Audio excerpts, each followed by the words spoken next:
I don't know what the heck I was thinking, Roxana. I grabbed a broom and I started chasing this thing. Like what am I going to do? Broom the thing? You know? But like I kind of like lost my mind because it was like it had like, you know, just it was so like I'm like chasing after this thing and I got it cornered, which is not a good thing to do with any animal. You guys, I am very excited about my next guest. I know that you guys are going to fall in love with her kind, gentle heart, but also you are just going to adore her garden. I found her through social media, thank goodness for Instagram, and I just instantly fell in love with her gardens. I adore her hedges. She uses evergreens as part of her design in her garden, and oh my goodness, you guys, I just love her garden, and I know that you will too. Hi, Sue. Hey. Welcome. Hi, Roxana. It's so great to be here. Thanks so much for inviting me. Absolutely. I'm so glad that we're finally able to meet. I mean, I don't know how long we have been planning this, but I'm so glad that you're here. And I know the people watching this video are just going to love you and your garden because, I mean, I love it. You know that I love it. So I'm so excited for you to be here. Oh, thank you so much. And I'm so excited to finally talk to you in person. I feel like we're good friends since we've talked so much on Instagram and stuff. So it's great to be here. I know. I was trying to think about like how long was it that I found you on Instagram? I had to be at least a couple of years. I think it's been like 3 or 4 years. I think so.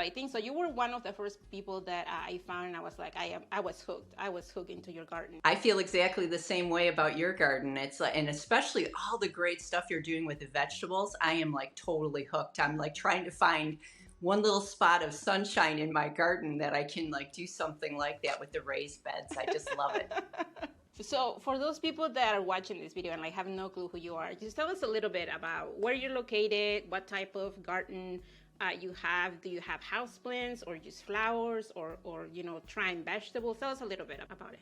Okay, so I live in southern Michigan. So I live in Farmington, a city called Farmington Hills that's outside of Metro Detroit. So officially I'm a zone 6A garden, but honestly I treat my garden like a zone 5. There's been a couple of winters, even native trees, like I had one redbud tree that like died to the ground when we had really cold weather. So I live in a typical suburban garden. We have a corner lot, which works out really nice because I've kind of got a lot to work with the front yard. And I do mostly ornamental like flowers and shrubs. And the reason is because my lot has tons of huge trees on it, which is great, but it is a challenge because most of my area that I garden is part shade or shade.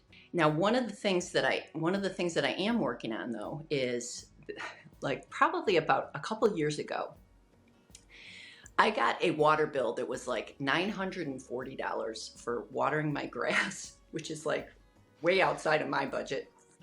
So I decided, you know what, this is kind of not working out. Not only is it expensive, but it's a lot of money to take care of grass. And it never really, in Michigan at least, our summers are so hot and so dry. If you don't irrigate your lawn, it doesn't stay green. It doesn't look nice. So I've been systematically trying to get rid of as much turf in the front as I can without offending my neighbors. People are really sensitive in neighborhoods, you know, because people want everybody's houses to look nice and what have you. So I try to take that into consideration, but I am definitely trying to get rid of the lawn in my front yard. So the great thing about that is I've got like sun. Like this year I have like one garden bed that is sunny and I'm like so excited to try to figure out. And of course it's like, the hardest thing for me is trying to figure out what you want to plant. And I'm like a kid in a candy store. It's like I'm looking through catalogs. I'm looking through all my old garden tour things, trying to find inspiration, trying to figure out what I'm going to plant in the front yard. It's pretty exciting. That's awesome. Now, how long have you been in your current garden? Because I know that you have a lot of hedges and shrubs. They're pretty mature. So I'm wondering how long have you been working on those flower beds? Sure. That's a great question. Actually, I started gardening at my house in 2007. And so we've lived in this house for a long time. And when I first started out, and the thing that actually hooked me on gardening was I had went over to my girlfriend's house And she had just bought a house in Dearborn, which is another city that's close to us. And we went into her backyard and she's like, oh, hey, do you want to have some plants? I've got these plants that I can share with you. At that point, Roxana, seriously, I had no idea. I thought that like her globe thistle was an allium. Like I didn't know what any of the plants were, which it doesn't matter. Who cares what the plants are? Right. So she was so kind. She gave me all these plants. And so, you know, I did nothing. There was no soil preparation. I went to Home Depot. I bought some of those landscape bricks. I cut up the lawn, used a rake, like kind of broke it up. Nothing, no amendments, no soil tests, no nothing. Just like laid the bricks down and planted these flowers. And by gosh, those things grew like they were awesome. And I was hooked ever since. It was like I wanted to learn about plants and all that stuff. Now for me, there's a couple of things that are really like kind of define how I garden. The first is I don't, and I don't want this to sound, this might sound a little odd. I don't want to have to include my husband in a lot of stuff because he has his own hobbies. And I mean, he's a great help, don't get me wrong.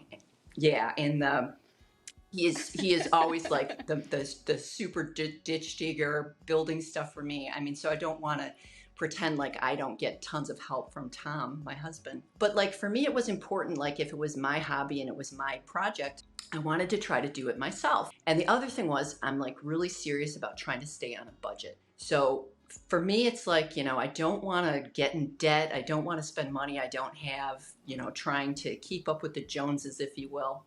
So I always wanted boxwood in my garden and I totally could not afford them. I was lucky enough that I was able to buy the thing that, what allowed me to get the boxwood hedges in my backyard was I actually got plant plugs.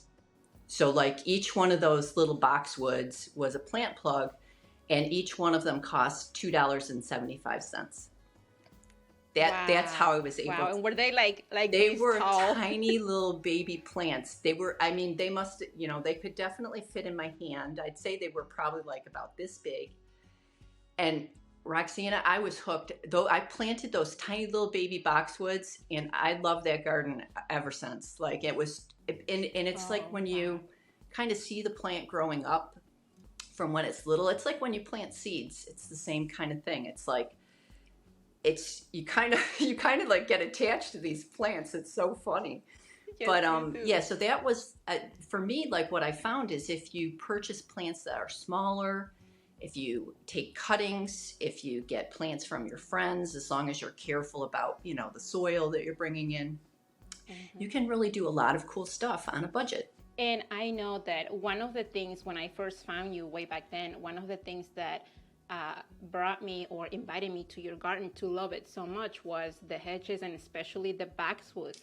Now, why boxwoods? Why not hollies or something else? The number one reason is deer. And yeah, so that actually boxwood are the only plant out of all like the deer resistant plants that I've gotten and everything else. Boxwood is the one plant that the deer won't bother with. So that works out great because in my backyard, like my backyard isn't fenced in totally. I had to actually put a fence on the outside of our arborvitae hedge, which really looks terrible right now because the deer have basically eaten it.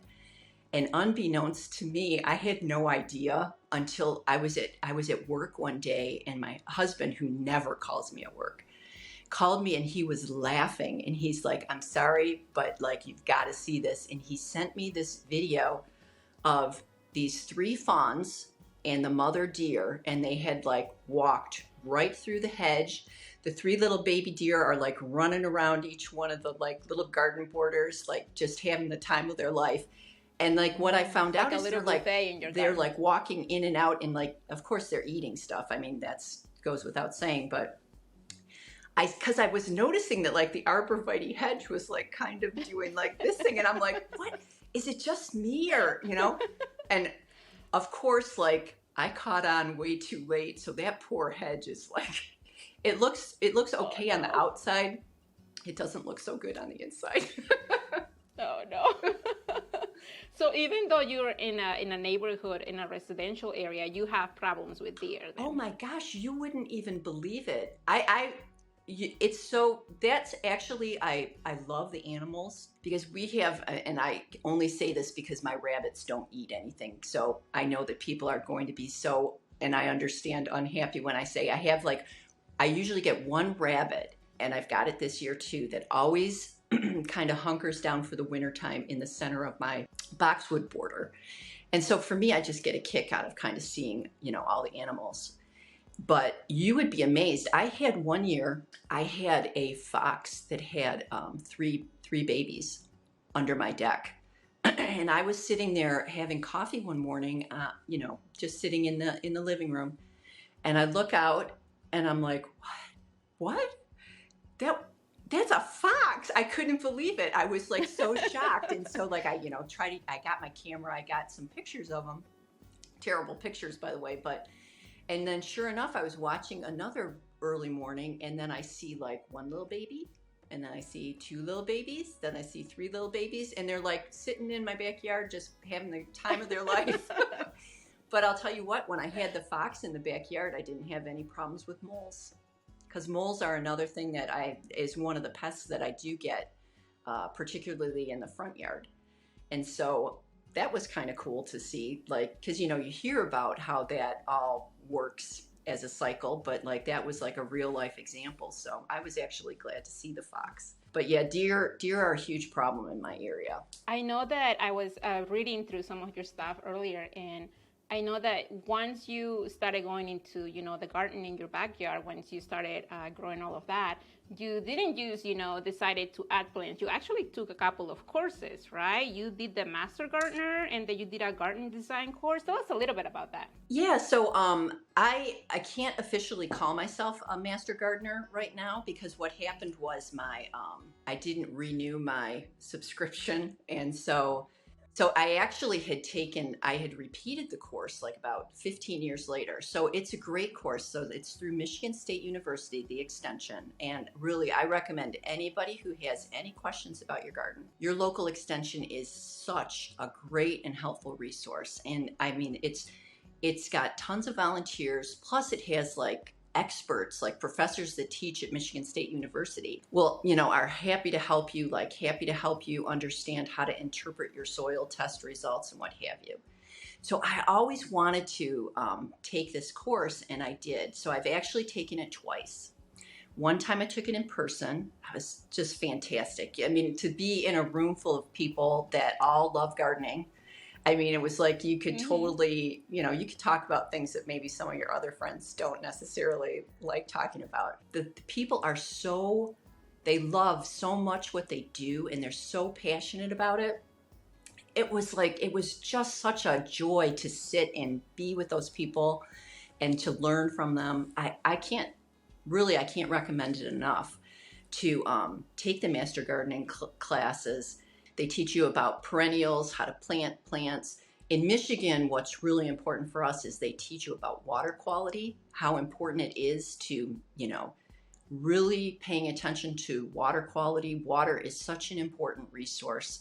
We really have to do everything we can to protect our water supply.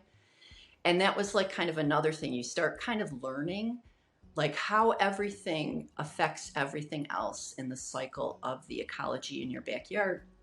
And sometimes like you can get overwhelmed with like, there's so much negative news. And what I do is like, I think about like, I just look at that tiny little plot. I have a tiny little suburban plot, and I can't even believe like once you start planting things and you've got like you have a bird bath, so you have a little bit of water, you don't spray stuff, you take care of your backyard.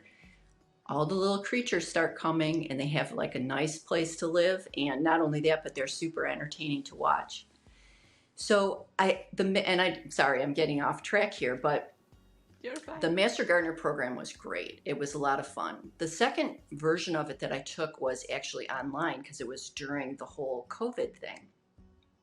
So that worked out great too. And again, it was like, so much great information. And for me, I liked just the community, like the garden community. And that's why I really, really love the in-person. And when you're done taking the classes, then part of being a master gardener is you need to volunteer in the neighborhood, like in your community. And they sponsor all kinds of great volunteer opportunities. And that's kind of where, like in the Detroit area, because we are so ingrained with the automotive industry.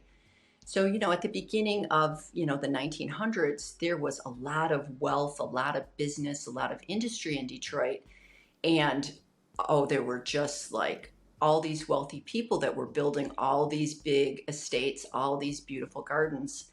And we're very, very fortunate. We still get to appreciate all those beautiful gardens. And I love garden history. Like, I love to go someplace and kind of, I like to read about it, read about the history of the place and the people that lived there and the landscape gardeners that designed the gardens. And then you kind of go and visit, and you can kind of see what's left. Sometimes it's a little bit sad almost, because it makes you realize like a garden is just so, as soon as the gardener is gone, the garden is gone almost. One of the things that you mentioned and that I completely agree was that even though you are officially on a zone 6A, that you really consider yourself a zone 5. I am kind of on the same spot that you are, because if I put my zip code on one of those, like websites where you can find your gardening zone, I'm a 6A, but I'm right at the border. Like the next town over is zone 5, and my plants just, if I buy something that is hardy down to zone 6, like they're not going to survive. And there's nothing it's more crazy. There's nothing more sad than when your plants get frosted, because there's nothing you can do. Exactly. I remember one year I was very new to this property here, and I got a bunch of hollies that were hardy to zone 6, and they look like boxwoods. That's why I really love them. I got like 10 of them, and they all died the next winter. And I was like so heartbroken, because I was thinking like that's going to be a huge hedge, it's going to be awesome, they're hardy enough. I'm so sorry to hear that. And you bring up a really good point, because the one thing about my boxwood that is really not good is the fact that I have so much of it, so much of it in the backyard. And, boxwood is just getting brutalized right now with all kinds of, we've got blight that's entered into, the United States. And we've also got that moth that has started to wreak havoc. Yes. So yes. One of the things like I'm trying to think about, like in the front yard, is trying to get more biodiversity, like different plants, like more variety, and plants that are, I know people are really into native plants, and I am too, but probably not for the reasons that like most people are. I love native plants because, quite honestly, they grow in the area where you're trying to grow them, and what that means is you don't have to really pay much attention to them, and they thrive. So that's like, I'm all for that kind of a plant. But yeah, your whole point about being on the cusp of this is the thing, and this happened to me. Something similar happened to me. So in the backyard, I planted forest pansy redbuds, and I had 5 of them that went along the whole side of the backyard. And the whole idea that I had in the design was, what I wanted to do was like have a vertical element in the garden that like kind of hid my neighbors. Not that I, don't want to see my neighbors, but just to have privacy in the backyard. And so like I envisioned in my head, like how the tree would grow big, and it would be like all this fluffy leaves, right? And it would like block out that whole part. And when they had that polar vortex, I don't know, what was it, like 5 years ago, we had like a terrible cold spell. Those plants are actually, those are like zone 4. I think those are zone 4 plants. Don't quote me on that. I shouldn't say that out loud unless I have it in front of me, so I apologize. But those plants are cold hardy plants. They're like made for, Michigan. And one of them died like to the ground. And I was like heartbroken. I went out there. I was like, I can't believe, and I like did not cut that tree down for, I'm embarrassed to say, for like a year, because I was so like, I just like, wasn't sure what I was going to do. And I just didn't want to cut the tree down. So after a year, I like cut the tree down, but like I left about like that much of the stump, because I was like, I'm gonna have to dig out all the flowers that are around and what have you. And well, to be honest with you, I'm glad I was lazy, because I'll be darned, like what happens with red buds is like, they'll like grow, they'll get another stem. And so like another stem grew, and I thought, I know that this isn't going to be, maybe this won't be hardy, or maybe this won't grow and look beautiful, but I'm going to try to like nurse this one little stem. And it probably took about 3 years. And I like got this stem, and then I kept, like making it straight, and I, would take really good care of it. And the deer one year came by and ate like a bunch of the leaves off of it. I was so unhappy about that. That's actually when I decided to put the fence on the outside of the arborvitae to try to just keep them out. Oh no. But I'll be darned. That tree is it's not quite as big as the ones that are next to it, but it's pretty darn close. You wouldn't be able to tell. But it's going to get there soon. Yeah, that's awesome. So I guess the moral of the story is, I guess, sometimes being a procrastinator in the garden is not a bad thing. Yeah, count me in there. I know, I feel like sometimes we, as gardeners, we try to love our plants a little too much, like they're these delicate things, that poor things, what are they going to do without us, right? But sometimes plants just, surprise us that way, and it's amazing. But gosh, that the deer coming and, taking some of that. I don't have problems with deer in where I am, but I feel for the people, that have to deal with that. I mean, every area has kind of got its pests. And the thing is that, in Michigan, for my garden, the biggest pest is not the deer, it's the groundhogs. We are not allowed to catch and release anymore. It's against the law. And so I realize this is kind of silly, and I don't have any problem with people taking care of pests in their garden. But like, I'm not a killer. So it's like, but there are times when like, I'd like to kill the groundhog. And one time, that thing, I had because I have the groundhog problem, I know I gotta be careful, what I plant out because they'll eat everything, and they don't just nibble on it, they eat it like completely to the ground and they kill it. And so I had planted like, from seed, so you have all that time invested. I had like kale, and I had some other cosmos. So the first time I was growing cosmos in containers. And I thought, oh yeah, I'm gonna put it up on top of this. I have like on the patio, I have like this table, just like a scrap table. And I said, oh, I'm gonna put this up on this table. They'll be safe there, because the groundhog, he does come up on the deck, like he comes up and suns himself on the deck like it's like his little condo.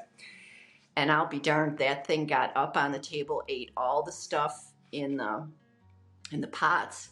So one day I saw it, and I don't know what the heck I was thinking, Roxana. I grabbed a broom and I started chasing this thing. Like what am I going to do? Broom the thing? But like I kind of like lost my mind, because it was like it had like, it was so like I'm like chasing after this thing, and I got it cornered, which is not a good thing to do with any animal, let alone a groundhog. That thing turned around, and like, so if you were my neighbor, all you got was, there's Sue, like what the heck is she doing with that broom running across her yard? And then I screamed. I don't know where I picked this up, but in my older age, I've developed this habit: when something startles me, I scream. I don't know where that came from. It's a little embarrassing in the garden, like when you see frogs and snakes. And so sure enough, I screamed and like ran the other way. So like the groundhog's like, yeah, dude. So they're truly, it's like, that is awesome. It's like Caddyshack. It's like the groundhog is truly my nemesis. Now, you mentioned that you started some things from seed. You also started in the last couple of years doing your own seeds, or have you been doing it for a while? I have really in the past 3 years have gotten more serious about seeds, which actually I need to thank you for, because your tip on the LED lights that you originally got. Those lights, I bought exactly the same ones. You were so kind. You shared the link with me, and they were great. And so like I was inspired by what you had done. Thank you again. And I'm like, you know You're what? welcome. I'm gonna like set up. I had like a kind of like a makeshift shelf, but I'm like, I'm gonna see if I can find, you know, a shelf that I can put in the basement. And so I did kind of a similar thing. I don't have like a separate room, but like in my basement, I have enough space for a couple of metal shelves. And I bought those same LED lights, those grow lights that you had recommended. And oh my gosh, that's such a blessing during the winter time. It is. It is. I love it, and actually, I am getting so anxious just to start, everything under the sun with those shells. I'm like, just wait, just wait. I know my one biggest lesson that I learned the first time is, you know, when they're little baby plants, they don't take up very much room. And like you're kind of like it's like going to the candy store, your eyes are bigger than your stomach. And it's like, by the end of the season, I didn't have any space, you know, when I first, so like I've learned from a lot of past mistakes about that. Because again, like starting seeds too early, I don't, if people want to start seeds early, I don't have any problem with that. But I personally can't because like I don't have, I don't have anywhere to put them if I have too many. Yeah. Yeah. Yeah, the one thing that I love about starting a few things early is because like I see people, like putting, like a 1-2 inch plants outside. And I'm like, I mean, again, nothing against people who do that, but I'm like, I want to get something, that it already has fruit growing out of that size, ready to go outside. But yeah, it's a matter of space, and you have to be tending and potting up, and it's just so much. The thing I do like about growing from seed is that you have a lot more varieties that you can get, like that you can't buy, at least like a retail buyer. For me, like as a gardener, I wish that like we could start a community of people that shared where they get plants from, like where they get good quality plants. Because there's like so many cool plants that you'll see, like even here in Detroit with the Old Arf Garden that they just built. You know, he like commissioned local growers. Like I think 90% of the plants that are in that garden are from Midwest growers.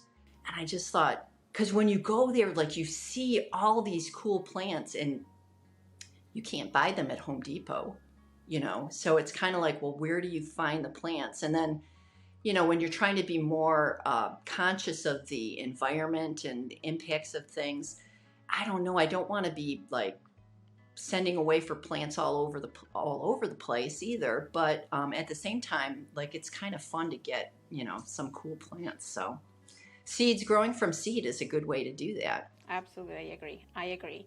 Now, I know I'm so glad that you have some of your art behind you. And for those people that are watching that have no idea, all of the art behind her, the blue background stuff is yours, correct? Yeah, thank you. Yeah, so those are cyanotypes. So that's just, it's a safe chemical process. It's actually the same technique that they used to use to make blueprints. And it's a great project to do with kids. And what I found recently, because my parents were getting older, I now only have my mom left. And the thing I love about this process is, so like with my mom, I invite my mom to come over. She loves to sit on the patio. And, we'll find a sunny day. And then you just get like a little thing of water. And then I make a head, like a bunch of these cards or whatever. And then I have, I already have picked, stuff. I use all stuff from my own garden or stuff that I find like when I go for walks around the neighborhood. And then as we're sitting on the patio, my mom can put something down and then we'll let it expose. And then you throw it in the water. And it's just like so fun to like just see all the cool stuff that you can make. I found, so not only do I like it because I like how it looks, but like I learned that it's very therapeutic for people. So I bet. And I know that do you have a tutorial on your website on how to do that? And I do. Yes, I did do I did a video that just shows how I made like one that has like a bunch of little circle patterns in it. So you know, just in case, Got because that. I thought it was such a cool process, so I thought maybe other people would want to try it. I think it's amazing. And I see the ones like you did one recently, or I don't know how recently you did. You did a reel for it. It was like a green leaf. It was almost like a fern leaf. And I love that. So for the people watching that have like no clue how she's doing those designs, she's using basically the foliage and flowers, blooms from her own garden. So everything that you see on the back, you know, those are the prints. So I'm going to link to your website for that tutorial in the description so that people, you know, can find that. Because I know I want to try it, but like I think mine are going to be all over the place. But I'm going to try it and see how it Well, turns and out. you know what? A lot of mine don't work either, and that's the thing. Like, it's kind of similar to gardening, right? You just got to try it. You just, you know, because you're not gonna. People can explain to you like, oh, you need to wait until it's a certain color. You need to wait so much time. But everybody's sunshine is different. If it's kind of cloudy that day or whatever, and you just learn by screwing around with it and just doing it. And the other thing that's cool is like you can get online paper that's already got everything on it. So all you got to do is take it out of the thing, put it on your patio, you know, put something down on it and let it work, and it's totally fun. That will probably be like what I do. Hey, there's to be honest, like why not? I mean, you know, hey, it's all about having fun. Plus, I love the idea of like being able to use stuff from your own garden to like, I don't know, make art, make decor, decorate your house. I love that stuff.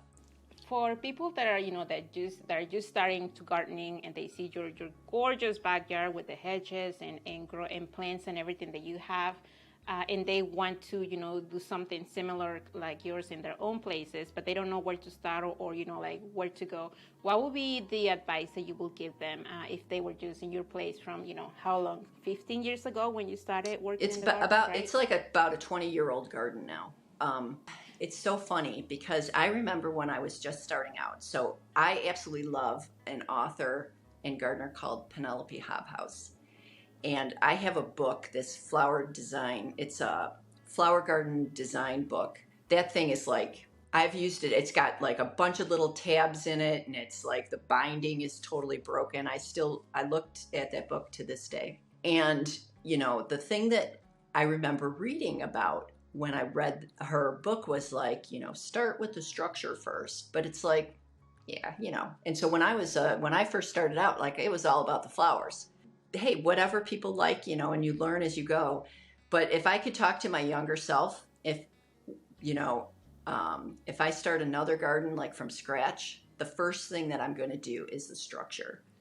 Because quite honestly, and it's true what people say, is the flowers are just like icing on the cake.